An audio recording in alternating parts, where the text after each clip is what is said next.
chunga, que es lo que realmente genera un ambiente de pruebas. El objetivo es contar con la documentación que permita instalar y configurar de manera automatizada un ambiente de pruebas correspondiente a una aplicación web, ya sea un CMS como lo es Drupal, Moodle o WordPress. El alcance de este proyecto abarca para versiones de servidores Apache desde la 1.3 hasta la 2.4, del servidor de MySQL desde el 5.0 hasta el 5.6, del PHP del 4.4 hasta el 5.5, de Postgres tenemos desde la 8 hasta la 9.3. De hecho, con Postgres el script de instalación no cambia, todos los parámetros son aceptables para todas las versiones. En cuanto a las aplicaciones web, lo que corresponde a Drupal soporta algunas versiones de la 6 y de la 7, de Moodle desde el 2 en adelante y de WordPress del 2 al 3 también. Para el desarrollo, lo primero que hice fue crear unos scripts de instalación para cada servicio. Estos scripts están en Bash. Después de esto, de ejecutarlos, fue identificar dependencias y resolver problemas, porque algunos generaban conflictos. Una vez que se resolvieron y se identificaron estos problemas, lo siguiente fue integrar los scripts ya de manera conjunta, es decir, tanto el de Apache como MySQL y PHP, ver qué problemas generaban, solucionarlos. De hecho, esta es de las etapas más tardadas porque era prueba y error. Algunas cosas jalaban, otras no, con diferentes versiones. Finalmente ya se generó lo que fue un script de control para los servicios, es decir, indicar el estado, detenerlos o iniciarlos. De nuevo se vuelven a realizar etapas de prueba para corregir errores. Otra vez vuelven a realizar pruebas empleando versiones iniciales y finales de cada aplicación, es decir, desde el Apache 2.0 hasta el 2.065. Una vez que hacía esto, confirmaba que ya jalaban todas las versiones que están en ese intervalo. Y finalmente es ya crear el script que automatiza toda la preparación del ambiente. Los beneficios. El primero es contar con un ambiente de pruebas distinto a la producción, es decir, aquí podemos hacer todo lo que queramos sin afectar nuestro ambiente de producción en que pase algo. Bueno, el otro es detectar y corregir vulnerabilidades en dichas aplicaciones. Un objetivo que les veo más es generar archivos empaquetados con versiones específicas de aplicaciones que se puedan distribuir. Esto puede ser, por ejemplo, en algún curso donde se imparta análisis de vulnerabilidades. Se puede distribuir el archivo empaquetado a todos y de esta manera todos van a estar estandarizados con la misma aplicación. Otro de los beneficios es el fácil mantenimiento de los scripts, ya que al estar hecho en Bash es muy fácil de entender, se utilizan algunas ingenierías como set, expresiones regulares. Es portable a otros sistemas operativos basados en Debian. En el caso del 6, realmente lo que cambian son las versiones de las dependencias. En Ubuntu igual debe ser algo similar. Y algo muy importante es la reducción del tiempo de descarga de las aplicaciones si se cuenta con un servidor de almacenamiento en red, ya que a veces los tiempos de las velocidades de descarga eran de los 5K hasta 5K. Para los requerimientos es el virtualizador de Oracle VirtualBox, una máquina virtual con Debian 7, no importa la arquitectura, si es de 32 o de 64 bits. Debe de contar con dos adaptadores de red, uno que esté nateado y uno que sea host-only.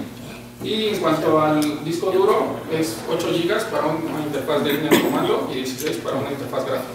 Y obviamente para descargar las dependencias.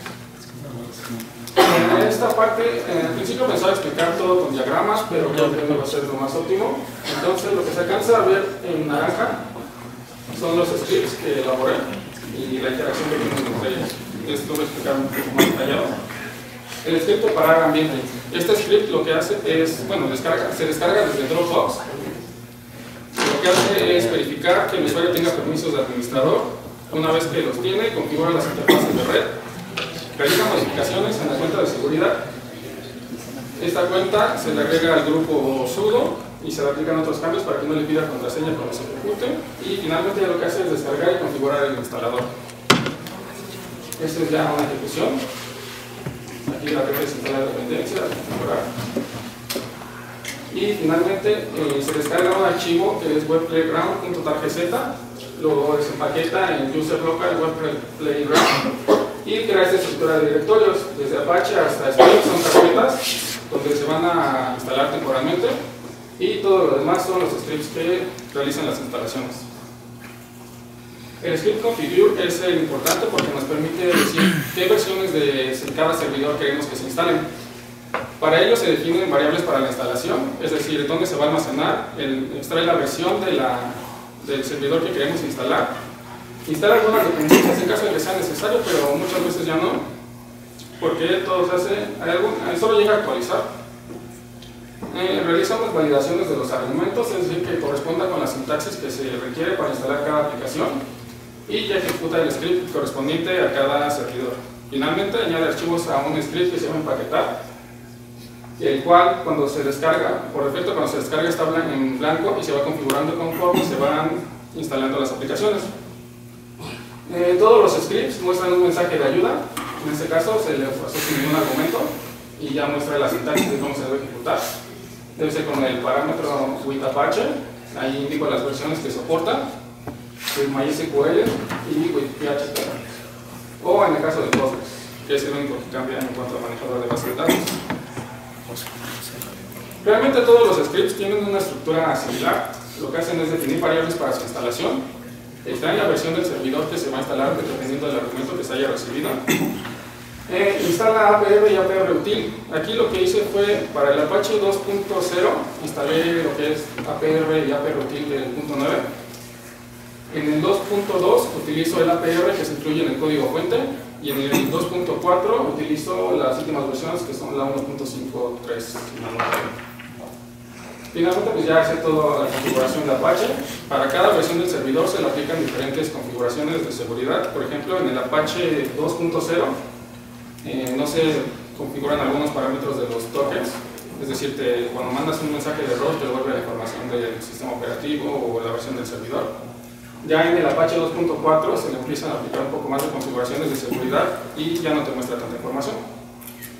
Finalmente, cuando instala Apache exporta las variables de entorno al perfil de los usuarios. El script de MySQL es algo similar. Define variables, extrae la versión del servidor, crea un usuario y grupo MySQL, descarga, compila e instala MySQL, igual con diferentes configuraciones para cada versión. Realiza configuraciones en el archivo my.com y exporta variables de entorno. Postgres, como les había comentado, todos los argumentos se aplican para todas las versiones, desde la 8 hasta la 9. Igual define variables, extrae la versión, crea el usuario y grupo Postgres, descarga, compila, instala Postgres, exporta variables.